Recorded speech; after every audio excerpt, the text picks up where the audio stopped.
I've never felt power like this before.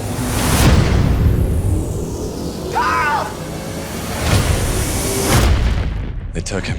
Raven, the world needs the X-Men. So I wanted to ask you, obviously with the end credits of Future Past, we knew Apocalypse was coming. Yes. But I wonder, how far out did you guys plan out with the actual storyline that runs through this one? Well, we started talking about the storyline of Apocalypse while we were in post-production on Days of Future Past.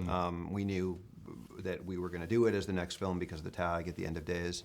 And Brian and I, you know, when you're in post on a movie, you have a lot of downtime because the editors are doing their thing and then the mixers are doing their thing. And so Brian and I started talking about what the story would be in the sort of broadest of terms, the vaguest of terms. And then we brought in Mike Doherty and Dan Harris, who had worked with Brian on X2 and were friends of mine, and we just felt like more brains could be a good thing, and a fresh perspective on it.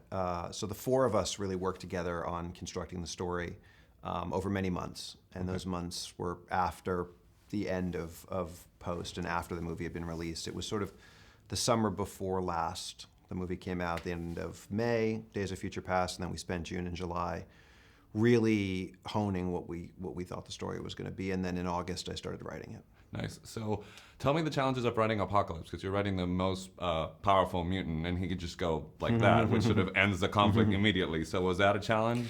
Yeah, it's a huge challenge to write Apocalypse for a lot of different reasons. One is his power is so massive and sort of indestructible that you have to create obstacles for why he doesn't just zap anybody that he meets and or the world. The other part of it that I found really challenging was giving him a motivation that felt relatable. One of the things that Brian has done so well, Singer, in the franchise, and I've tried to do with him, is create really grounded, real characters that come from an emotional, personal motivation. And we didn't want somebody who was just going to wake up and want to destroy the world, you know, like Godzilla. We wanted him to feel emotional and human, despite what he looks like, despite what he sounds like, despite what his background is. So yeah, that was the challenge, I think, more than anything for us, was to create this character who could be larger than life and yet motivated by something we could understand. So as a film fan, I find you extremely fascinating in the fact that you wear many, many, many hats. So I'm sure you're used to it because you must have some sort of routine. But is it different when you sort of hunker down on writing a screenplay and then you got to put your producer hat on? If you could talk to me a little bit about that. Yeah, I mean, I've always been, since I was a kid, best when I'm multitasking. I like doing different things at the same time. And when I was a kid, it was, you know, reading books, playing basketball, doing all the different things that a kid does. For me, when I'm writing a first draft of a script, which is the most creative, artistic, to me, part of the process as a writer, that's all I'm doing. I go into the cave for a month or two at a time. I literally will go somewhere else than where I live, and just sit there and write. And I write on, you know, blank white pieces of paper, and they just amass into a pile.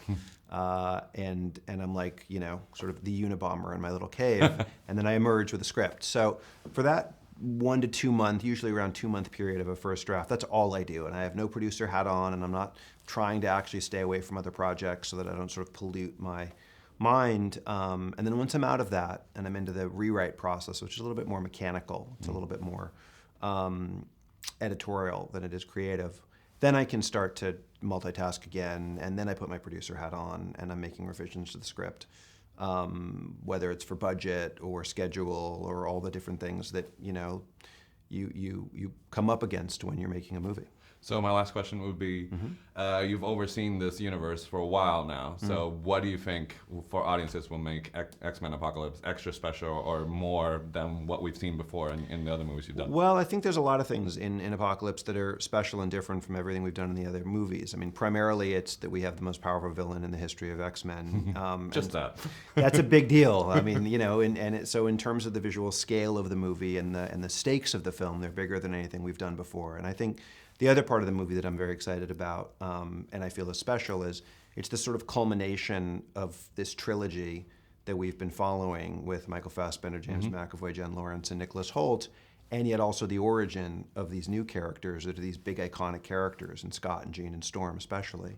So it is, I like this notion that the movie is the sort of passing of the torch from one generation to the next, and we haven't seen that before in these films.